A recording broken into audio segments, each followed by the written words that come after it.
नमस्कार दोस्तों, आप सभी का स्वागत है स्टडी फाउंडेशन यूट्यूब चैनल पे सीटेट का मैराथन क्लास में मैं आप सभी का स्वागत कर रहा हूं। इस वीडियो में हम लोग मई 2016 का जो क्वेश्चन पेपर है पेडागोजी का, उसका 30 क्वेश्चन हम लोग इस वीडियो में डिस्कस करेंगे। तो चलिए वीडियो को शुरू करते हैं। तो स्टार्ट करते हैं क्लास को। आज का पहला क्वेश्चन है, learning is an active process because. Learning active process क्यों है आपको बताना है। तो आपके पास 4 ऑप्शन है, इसमें से आपको सही आंसर के पास पहुंचना है। कौन सा सही आंसर है। सबसे पहला ऑप्शन है, learning take place when there is a some information given to the learner. ये बात सही हो सकता है, इन्फॉर्मेशन होगा तभी लर्निंग हो सकता है। ऑप्शन 2 में दिया है मेमोराइजेशन के बाद, तो नेगेटिव स्टेटमेंट है, तो हमको देखना नहीं है। उसका लर्निंग तब होगा when knowledge is constructed by the learner bye acting upon it. तो यहाँ पे दिया है कि लर्निंग तब होगा जब लर्नर उस पर क्या खुद एक्ट करेगा तो लर्निंग होगा। ये बात थोड़ा सही लग रहा है, उससे ऑप्शन 1 से भी सबसे बेस्ट लग रहा है ऑप्शन 3। बाकी 4 देख लेते हैं। 4 में दिया है, learning is govern by primarily bye biological factor. Learning primarily किसको गवर्न करता है, कौन गवर्न करता है लर्निंग को, बायोलॉजिकल फैक्टर। तो ये उतना सही नहीं है, इसलिए ऑप्शन 4 भी नहीं होगा। तो 1 में से और 3 में से आपको चूज़ करना होगा, लेकिन मुझे सबसे बेस्ट ऑप्शन है और ऑफिशियल आंसर की में भी यही दिया है, ऑप्शन नंबर 3। तो इस क्वेश्चन का हो गया ऑप्शन नंबर 3। ठीक है, क्वेश्चन नंबर 2 पे चलेंगे। 2 नंबर क्वेश्चन है, in context of students readiness to learn is important for the teacher. Readiness to learn सबसे इंपॉर्टेंट क्यों होता है टीचर के लिए, क्यों होता है देखते हैं। सबसे पहले gauge the motivation of the student. Student का जो मोटिवेशन है उसको मापने के लिए जरूरी होता है। एक ऑप्शन अच्छा दिया है। नंबर ऑफ 2 में ऑप्शन जो दिया है उसको उसमें लिखा है, apply law of readiness to the student. ये बात मुझे नहीं पता ये किस लिए दिया है, लेकिन ये ऑप्शन गलत है। ठीक है, assess the general knowledge. General knowledge assess करके टीचर को क्या मिलेगा, तो ऑप्शन 3 गलत हो गया। डिसरिगार्ड तो कभी करना नहीं है बच्चे को। ठीक है, तो ऑप्शन 4 भी गलत हो गया। तो इस क्वेश्चन का सही आंसर हो गया ऑप्शन नंबर 1। क्यों जरूरी है, क्योंकि जो मोटिवेशन है बच्चों का उसलिए उसके जानने के लिए जरूरी होता है क्या, रेडनेस टू लर्न। ठीक है, तो इस क्वेश्चन का सही आंसर हो गया ऑप्शन नंबर 1। क्वेश्चन नंबर 3 पे चलेंगे। In an effective classroom. Effective classroom में क्या होता है, स्टूडेंट आर इन कंपटीशन। तो देखिए, इफेक्टिव क्लासरूम में स्टूडेंट कंपटीशन में नहीं होते एक दूसरे के ऊपर, स्कोर के पीछे तो और नहीं होते हैं। तो ऑप्शन 1 नहीं होगा। ठीक है, तो ऑप्शन 1 चला गया। उसका ऑप्शन 2 देखते हैं। यहाँ पे लेक्चर दिया है और डिस्करेज दिया है डिस्कशन, तो ये भी हमारे लिए सही नहीं है, क्योंकि लेक्चर मेथड आजकल चलता ही नहीं है। ठीक है, प्रोजेक्ट मेथड दिया होता तो मैं मान सकता है। तो ऑप्शन 2 भी नहीं होगा। ऑप्शन 3 देखते हैं। Teacher encourage discussion and makes connection with the student previous knowledge. जहाँ पे टीचर डिस्कस कर रहा है, एनकरेज कर रहा है और कनेक्शन कर रहा है प्रीवियस नॉलेज के साथ, सबसे बेस्ट ऑप्शन ये लग रहा है। और ऑप्शन 4 में दिया है पेसिव। पेसिव तो हमको देखना ही नहीं है, पेसिव हो गया नेगेटिव स्टेटमेंट, तो ऑप्शन 4 भी नहीं होगा। 1, 2 और 4 नहीं होगा, तो होगा कौन सा, ऑप्शन नंबर 3। ठीक है, क्वेश्चन नंबर 4 पे चलेंगे। 4 नंबर क्वेश्चन है, children develop interest in the classroom when. बच्चे लोग क्लासरूम में इंटरेस्ट कब डेवलप करते हैं। ऑप्शन 1 दिया है, टीचर फेवर्स ओनली गुड। यहाँ पे ओनली लग गया, मुझे देखना नहीं है, नेगेटिव स्टेटमेंट चला गया। Teacher encourage appreciate each student to participate. ये ऑप्शन सही लग रहा है मुझे। They sit in the big classroom. यहाँ बिग क्लासरूम होगा, तो स्मॉल बिग का यहाँ कोई कहानी नहीं है, तो ऑप्शन 3 भी नहीं होगा। ऑप्शन 4 दिया, दे डोंट गेट होमवर्क। ये भी गलत स्टेटमेंट है। ठीक है, तो ऑप्शन 1 गलत हो गया, 3 भी गलत हो गया और 4 भी गलत हुआ। तो कौन सा होगा, ऑप्शन नंबर होगा इस क्वेश्चन का 2। ठीक है, क्वेश्चन नंबर 5 पे चलेंगे। Children enter the school. As children enter the school, जैसे ही बच्चा स्कूल में एंटर करता है उसको क्या आपको याद रखना है। बच्चा एंटर करता है तो सबसे पहले उसका मातृभाषा का जो है उस पर आपको क्या देना है, आपको उसको सहानुभूति रखना है। मतलब मातृभाषा का इंपॉर्टेंट आपको देना है, क्लास में बोलने देना आपको जरूरी है, उसका रिस्पेक्ट करना है आपको। कहने का मतलब ये है। देखते हैं ऑप्शन में क्या दिया। दे should be told that school has different language and they should not speak mother language. में आपको बताया कि मदर लैंग्वेज का आपको रिस्पेक्ट देना है, तो ऑप्शन में उल्टा दिया है, तो ये गलत हो गया। Their parents should be told to use only language of the school. ऐसा नहीं कर सकते हैं आप, आजकल तो और भी नहीं कर सकते हैं जब से एनसीएफ और कॉन्स्ट्रक्टिविस्ट का अप्रोच आया है। ठीक है, तो ऑप्शन 2 भी नहीं होगा। They should be allowed to speak in their mother tongue because expression is main important. बिल्कुल सही ऑप्शन दिया है कि एक्सप्रेशन सबसे ज़्यादा इंपॉर्टेंट होता है, उसलिए मातृभाषा बोलना आपको बच्चों को अलाउ करना चाहिए। तो ये ऑप्शन 3 सबसे बेस्ट लग रहा है। ऑप्शन 4 देख लेते हैं। दे should be fine for not speaking in the language of the school. ये भी ऑप्शन गलत लग रहा है, तो ये भी गलत हो गया। 1, 2 और 4 गलत है। इस क्वेश्चन का सबसे बेस्ट ऑप्शन है ऑप्शन नंबर 3। ठीक है, क्वेश्चन नंबर नेक्स्ट चलेंगे। क्वेश्चन नंबर 6 है, which of the following best describe a teacher role. यहाँ पे आपको बताना टीचर का रोल सबसे बेस्ट कौन सा डिस्क्राइब किया है। Teacher should B focus primarily on the knowledge given in the text book. बिल्कुल गलत है, टेक्स्ट बुक को क्यों फोकस करेगा, आजकल तो टेक्स्ट बुक का उतना काम नहीं है। ठीक है, क्योंकि टेक्स्ट बुक से बढ़िया जो आउटर नॉलेज है उस पर ज़्यादा फोकस करना चाहिए। Teacher should maintain her records. यहाँ पे कोई टीचर का रोल ये वाला नहीं है। The general attitude of teacher should be to promote the feeling of security among the student, हो सकता है। और ऑप्शन 4 में दिया कंपटीशन, तो टीचर को कोई competition, the teacher should encourage competition among the children to prepare for social work. Competition teacher को कराना नहीं होता बच्चों में, तो ऑप्शन 4 भी नहीं होगा। तो इस क्वेश्चन का सही आंसर होगा ऑप्शन नंबर 3। ठीक है, तो 6 का ऑप्शन हो गया 3 सही आंसर। क्वेश्चन नंबर 7 में चलेंगे, how can the teacher promote problem solving skill in the student, कैसे teacher problem solving skill student में डेवलप कर सकता है, देखते हैं। By using chalk and board method, chalk and board method को हम लोग बोलते हैं किसको, लेक्चर मेथड को ही, ठीक है, इसका दूसरा नाम है, तो ये होगा नहीं, ठीक है, लेक्चर मेथड आजकल चलता नहीं है। By providing student with diverse material and encouraging them to explore their material, बिल्कुल सही ऑप्शन लग रहा है। और नेक्स्ट दिया बाय गिविंग कॉन्टिन्यूस प्रैक्टिस, यहाँ पे ओनली लग गया, ये ऑप्शन नहीं होगा, गलत हो गया, तो ऑप्शन 1 और 3 गलत हो चुका है। और डिसिप्लिन करके आप सिखा नहीं सकते हैं, तो ऑप्शन 4 भी गलत हो गया, तो ऑप्शन इस क्वेश्चन का हो गया ऑप्शन नंबर 2, ठीक है। क्वेश्चन नंबर 8 पे चलेंगे, children formulate their own strategies for learning in this context a teacher, तो इस कॉन्टेक्स्ट में टीचर का क्या रोल होता है, देखते हैं। Need to disregard children strategy, बिल्कुल गलत है, क्यों डिसरिगार्ड करेंगे, उसको रिस्पेक्ट देना होता है आपको। Need to understand the children studies and discuss and have a dialogue with the children, option सही लग रहा है मुझे, ऑप्शन 3 देख लेते हैं फिर भी। They should give the children a long lecture देगा, कोई कुछ नहीं होगा। और should motivate the children to strictly, यहाँ पे स्ट्रिक्टली लग गया, नेगेटिव स्टेटमेंट लग गया, तो ऑप्शन 4 भी गलत हो गया, 1 भी गलत हो गया, 3 और 4 गलत हो गया, तो इस क्वेश्चन का सही आंसर हो गया ऑप्शन नंबर 2, ठीक है। क्वेश्चन नंबर 9 पे चलेंगे, which one of the following factor play a very important role in learning, learning में सबसे बढ़िया कौन सा रोल प्ले करता है, देखते हैं। जेनेटिक एलोन यहाँ पे लिखा है, गलत हो गया। फिजिकल इंफ्रास्ट्रक्चर, इससे कोई काम नहीं है लर्निंग में। और सोशल कॉन्टेक्स्ट इमोशन है, ये तो है, ये लग रहा है, हो सकता है। बाकी भी ऑप्शन देख लेते हैं, बाकी मैच्योरेशन और फिजिकल अपीयरेंस, ये भी उतना ठीक नहीं लग रहा है, तो मुझे सबसे बेस्ट ऑप्शन मिल गया ऑप्शन नंबर 3, सोशल कॉन्टेक्स्ट और इमोशन, ठीक है। ले भाई उसके थ्योरी में भी आपको मिल जाएगा ये वाला चीज़, ठीक है। तो सही आंसर गया इस क्वेश्चन का ऑप्शन नंबर 3। क्वेश्चन नंबर 9 के बाद 10 होगा। 10 नंबर क्वेश्चन है, early childhood refer to the period, early childhood कब से कब होता है, तो आपको मैं बता दूं लगभग 4-5 स्टेजेस होता है, उसको आपको याद रखना है। सबसे पहले आता है प्री नेटल, ठीक है, प्री नेटल आता है, उसके बाद आता है इन्फेंसी, उसके बाद आता है अर्ली चाइल्डहुड, उसके बाद आता है लेटर चाइल्डहुड, उसके बाद आता है एडोलेशन, उसके बाद आता है एडल्टहुड, ठीक है।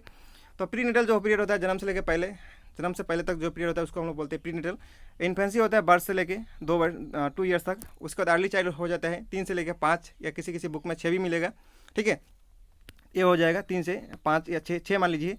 उसके बाद लेटर चाइल्ड होता है 6 से 12 तक, और बाकी जो है 6 से लेकर 18 तक होता है एडोलेशन, और 18+ जो होता है वो आता है एडल्टहुड में, ठीक है। तो यहाँ पे अर्ली चाइल्डहुड के बारे में बताना है, तो देखते हैं यहाँ पे कौन ऑप्शन सही है। देखिए ऑप्शन 2 नहीं होगा, क्योंकि 6 से 12 दिया है, ठीक है, और बर्थ से लेकर 5 ईयर्स तक, यानी बर्थ से लेकर नहीं होता है, ठीक है, 2 वर्ष के बाद ही होता है, तो ऑप्शन 3 भी नहीं होगा। और यहाँ पे भी बर्थ से लेकर 8 तक दिया है, ये भी नहीं होगा, तो इस क्वेश्चन का सही आंसर होगा ऑप्शन नंबर 1। यहाँ पे देखिए 2 से 8 तक दिया है, तो आपको एकदम फिक्स नहीं होना है, फ्लेक्सिबल हो सकते हैं, ठीक है। तो इसलिए मेरे पास कोई ऑप्शन नहीं है, तो हमारे लिए ऑप्शन तो चूज करना पड़ेगा, इसीलिए हम लोग का सही आंसर होगा ऑप्शन नंबर 1, ठीक है। कभी कभी ऐसा भी सीटेड टेस्ट ले लेते हैं। Knowing about principle of growth and development is important for a teacher because, यदि टीचर को ग्रोथ एंड डेवलपमेंट के बारे में पता है तो इससे क्या हो सकता है, देखते हैं। This knowledge would be help to teacher to segregate, कभी करना नहीं होता है, और ए प्रिंसिपल जाएंगे टीचर क्यों सेग्रीगेट करेगा, बिल्कुल गलत स्टेटमेंट है। इससे इंप्रेशन अच्छा होगा, ये भी बात गलत हो गया। और ऑप्शन 3 में दिया है, this knowledge would help teacher to provide children with appropriate learning opportunity, ये बिल्कुल सही मुझे लग रहा है।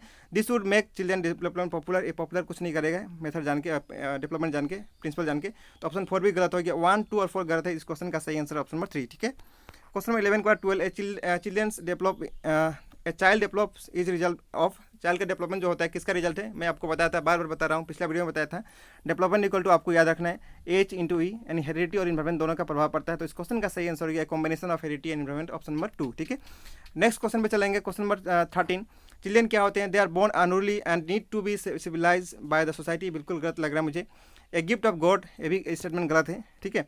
Are influence by social and cultural context they grow up, बिल्कुल सही लग रहा है। आप भाईगोसी का थ्योरी पढ़ेंगे तो भी इसके थ्योरी जो ऑप्शन दिया है वो मान रहा है, ठीक है। Came into the world with a blank slate, ये बात गलत है। ब्लैंक स्लेट ये जो स्टेटमेंट है ये उतना सही नहीं है जितना कि ऑप्शन नंबर 3 है, ठीक है, कुछ हद तक सही है। कोई साइंटिस्ट से बात बोले थे कि आपको पता है कौन बोले थे, चिल्ड्रन आर ब्लैंक स्लेट, यदि पता है तो बताइए, ठीक है।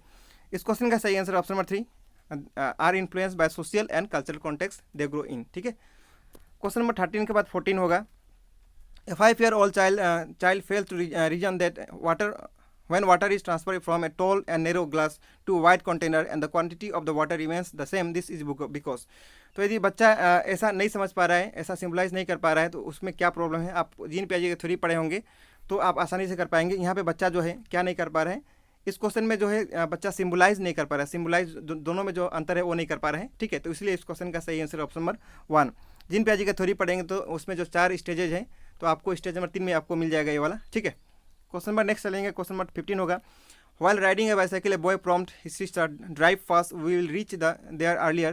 He is showing an understanding of. यहाँ पे जो कोज एंड इफेक्ट का बात शो कर रहा है कि जल्दी ड्राइव करेगा तो जल्दी हम लोग पहुँचेंगे, तो यहाँ कोज एंड इफेक्ट हो रहा है, इसलिए इस क्वेश्चन का सही आंसर हो गया ऑप्शन नंबर 3। ठीक है, ये क्वेश्चन आपको आगे आने वाले दिन में भी मिलेगा, एक 2-3 साल में ये रिपीटेड क्वेश्चन है। ठीक है, the process of adjusting deleting schema and forming new schema to the maintaining equilibrium is called. इसको क्या कहा जाता है? देखिए, ये जो है स्कीमा जो है ये कौन सा किसका थ्योरी में मिलेगा आपको? जीन पियाजे का थ्योरी मिलेगा। तो जेड पीरी जो है जॉन ऑफ प्रॉक्सिमल डेवलपमेंट आपको वाइगोत्स्की थ्योरी मिलेगा। स्कैफोल्डिंग भी वहीं पे मिलेगा, स्कैफोल्डिंग जो है, ठीक है, ऑप्शन 2 में जो दिया है। स्कीमा फॉर्मेशन हो सकता है, लेकिन यहाँ पे जो लिखा है स्टेटमेंट, यहाँ पे इसका मतलब होता है एडेप्टेशन। ठीक है, तो इस क्वेश्चन का सही आंसर होगा ऑप्शन नंबर 3। आपको जीन पियाजे थ्योरी में मिल जाएगा एडेप्टेशन वर्ड, वहाँ पे एसिमिलेशन और एकोमोडेशन ये भी वर्ड मिलेगा। तो आगे हम लोग डिस्कस करेंगे। The term private speech was first term use by, तो सबसे पहले यूज़ कौन किए थे? लेव वाइगोत्स्की यूज़ किए थे। तो इस क्वेश्चन का सही आंसर होगा ऑप्शन नंबर 2। ये क्वेश्चन पे बहुत बार क्वेश्चन आ चुका है, आप लोग देख चुके होंगे प्राइवेट स्पीच पे। Question number 18, according to Vygotsky children learn a lot. Children कैसे सीखते हैं? बाय कॉम्पिटिशन करके नहीं, इमिटेशन करके भी नहीं, और फिजिकल फाइटिंग करके भी नहीं, इंटरेक्शन करके सीखते हैं, इंटरेक्शन विथ द पियर्स। ठीक है, समाज के साथ समाज के साथ इंटरेक्शन करके सीखते हैं। पिछला हम लोग स्लाइड में सॉल्व भी कर चुके हैं इस पे क्वेश्चन। तो इस क्वेश्चन का सही आंसर होगा option number 3। Question number 19, Kohlberg's idea of moral development has कितना लेवल था? कोलबर्ग का 3 लेवल था, और कितना स्टेज था?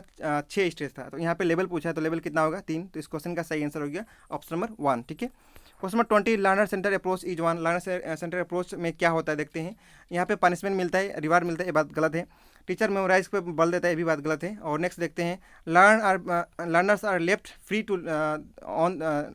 टू लर्न देयर ऑन, ये भी बात उतना सही नहीं है। देखते हैं ऑप्शन 3 सबसे बेस्ट लग रहा है। यहाँ पे क्या है? Learners with the teacher guidance. यहाँ पे देखिए, अपने आप पढ़ेंगे लेकिन टीचर गाइडेंस होना बहुत जरूरी है। Are made responsible for constructing their own understanding. Teacher का हेल्प लेके अपना नॉलेज खुद बच्चा क्या करेगा? कंस्ट्रक्ट करता है। ठीक है, तो लर्नर सेंटर का मतलब यही होता है। तो इस क्वेश्चन का सही आंसर होगा option number 3। Question number 21, intelligence क्या है? जैसे बार बार रिपीटेड क्वेश्चन है हार्वर्ड गार्डनर का थ्योरी में। लर्नर इंटेलिजेंस क्या है? इंटेलिजेंस क्या है हमको क्या है? ए सेट ऑफ कैपेबिलिटी है जो कि हर व्यक्ति में होता है, हर व्यक्ति का इंटेलिजेंस अलग अलग हो सकता है। इसीलिए इस क्वेश्चन का सही आंसर होगा option number 3, a set of capability that allow an individual to learn. ठीक है, एक कैपेबिलिटी है, हर व्यक्ति का अलग अलग होता है, जिसके वजह से आदमी सीख लेता है। ठीक है, इस क्वेश्चन का सही आंसर ऑप्शन नंबर 3। ये मैं आपको बता रहा हूँ, 3 साल से क्वेश्चन रिपीटेडली आ रहा है, सेम कॉन्सेप्ट, थोड़ा ऑप्शन अलग कर देता है। ठीक है, question number 22, the importance of communication with other as a major factor in the development of child language is express by. तो लैंग्वेज के ऊपर बल कौन दिए थे? आपको पता होगा, लेव वाइगोत्स्की सबसे ज़्यादा बल दिए थे लैंग्वेज के ऊपर। लैंग्वेज पे दिए थे, कल्चर पे और सोसाइटी पे, 3 चीज़ पे दिए थे। ठीक है, तो इस क्वेश्चन का सही आंसर होगा ऑप्शन नंबर 2, लेव वाइगोत्स्की। क्वेश्चन नंबर 2 के बाद 23 होगा, if a teacher thinks that girls need to be given different type of education which would be help them become good wives and mother, this type of thinking, यहाँ पे जो gender बेयसनेस हो रहा है। ठीक है, तो यहाँ पे टीचर प्रमोट करिए जेंडर बेयसनेस और रिस्ट्रिक्ट करिए पोटेंशियल जो है गर्ल्स का। तो इस क्वेश्चन का सही आंसर होगा ऑप्शन नंबर 4। इस पर क्वेश्चन भी आता है, हर बार जेंडर बेयस पे क्वेश्चन आता है, तो आपको याद रखना है। क्वेश्चन 23 के बाद 24 होगा, असेसमेंट क्या करता है? असेसमेंट लेवलिंग करता है, नहीं करता है। फर्दरिंग लर्निंग हो सकता है, रिड्यूस करता है टीचर को, ये भी बात होता नहीं है। कंपटीशन तो बिल्कुल नहीं करता है। तो यहाँ पे ऑप्शन इस क्वेश्चन का होगा 3, फर्दरिंग लर्निंग। ठीक है, नेक्स्ट क्वेश्चन पे चलेंगे। क्वेश्चन नंबर 24 के बाद होगा 25, children with special need should be. Special need के चिल्ड्रन कहाँ जाना चाहिए, कैसे होना चाहिए देखते हैं। गिवन नो एजुकेशन क्यों देंगे? एजुकेशन देना है। ओनली वोकेशनल, ये भी बात गलत हो गया। ठीक है, सेग्रीगेट तो आपको करना नहीं होता है। Include in regular setup with special provision, regular setup में आपको आना है, लेकिन उसको स्पेशल प्रोविजन करके आप रख सकते हैं। इसलिए इस क्वेश्चन का सही आंसर होगा ऑप्शन नंबर 4। ठीक है, क्वेश्चन नंबर 25 के बाद 26, to deal with diversity in the classroom a teacher needs. Diversity को डील करने के टीचर को क्या होना चाहिए? डिसरिगार्ड करना चाहिए, बिल्कुल गलत स्टेटमेंट है। जज तो बिल्कुल नहीं करना है। हाँ, सेंसिटिव हो सकता है जो वो लोग का कल्चर उसके ऊपर। ठीक है, तो ये हो सकता है। यूनिफॉर्म इंस्ट्रक्शन देके तो बिल्कुल नहीं कर सकते हैं, तो ऑप्शन 4 भी गलत हो गया। तो यहाँ पे इस क्वेश्चन का सही आंसर होगा option number 3, be sensitive to the social and cultural context of the student. ठीक है, सही आंसर ऑप्शन नंबर 3। 26 के बाद 27 होगा क्वेश्चन। 27 में दिया, how would you identify a child with learning disability. तो लर्निंग डिसेबिलिटी अलग अलग हो सकता है, तो कैसे आइडेंटिफाई कर सकते हैं देखते हैं। बाय एडमिनिस्ट्रेटिंग इंटेलिजेंस टेस्ट करके आप कहाँ करेंगे टेस्ट? तो ये पॉसिबल नहीं है। By seeing the physical appearance देख के हो सकता है, लेकिन उतना सही नहीं है मुझे लग रहा है। By looking at there notebook of writing, हाँ लिखावट देख के आप समझ सकते हैं। जैसे डिस्ग्राफिया जो होता है, इसमें आप लिखावट देख के समझ सकते हैं कि बच्चे का क्या प्रॉब्लम है, लर्निंग डिसेबिलिटी है। इसीलिए सबसे बेस्ट ऑप्शन नंबर 3, तो सही आंसर हो गया ऑप्शन नंबर 3। ठीक है, ऑप्शन 4 भी देख सकते हैं, यहाँ पे गलत ऑप्शन है। A creative child has a following character. Creative child के पास क्या करेक्टर होता है? Rigid in the approach of problem solving हो सकता है, रोट मेमोराइजेशन तो बिल्कुल नहीं करता है, और यहाँ पे रूल्स और नॉर्म्स को पालन करते हैं भी गलत है। ओरिजिनल थॉट एंड एक्सप्रेशन, हाँ वंस भी बेस्ट ऑप्शन मुझे लग रहा है ऑप्शन 4। ओरिजिनल थॉट और एक्सप्रेशन में सबसे ज़्यादा ओरिजिनल होता है जो भी क्रिएटिव चिल्ड्रन होते हैं। तो इस क्वेश्चन का सही आंसर होगा ऑप्शन नंबर 4। क्वेश्चन नंबर 28 का 29, creativity include the ability. Creativity में क्या आता है? कॉपी नहीं होता है, ठीक है यहाँ पे, और रोड मेमोराइजेशन भी नहीं होता है, कन्वर्जन नहीं होता है, यहाँ पे क्या होता है? डाइवर्जेंट थिंकिंग होता है, किसमें? क्रिएटिविटी में। तो इस क्वेश्चन का सही आंसर होगी option number 2। Question number next होगा last question 30। when a child's capability in any particular area of development is low, यदि चाइल्ड का किसी पर्टिकुलर एरिया डेवलपमेंट में उसका लो है तो उससे क्या हो सकते हैं? Does not influence overall, influence नहीं होगा, ये बात उतना सही नहीं है, इन्फ्लुएंस तो हो सकता है। Does not mean delay in area, ये भी बात गलत है। And has a impact in all area of development, जैसे कि एक बच्चा का एक एरिया में डेवलपमेंट होगा, कमी है तो बाकी एरिया में उसका प्रभाव पड़ सकता है, इसीलिए इस क्वेश्चन का सही आंसर ऑप्शन नंबर 3। बाकी 4 भी देख सकते हैं। हैज़ नो इफेक्ट, यही कहना गलत हो जाएगा। Has a impact on all area of development, ठीक है, सभी एरिया के डेवलपमेंट में उसको प्रभाव देखने के लिए मिल सकता है, ठीक है। तो सबसे बेस्ट ऑप्शन इस क्वेश्चन का ऑप्शन नंबर 3। तो इसी के साथ हम लोग इस वीडियो में 30 क्वेश्चन जो पेडागोजी का था उसको हम लोग सॉल्व कर चुके हैं।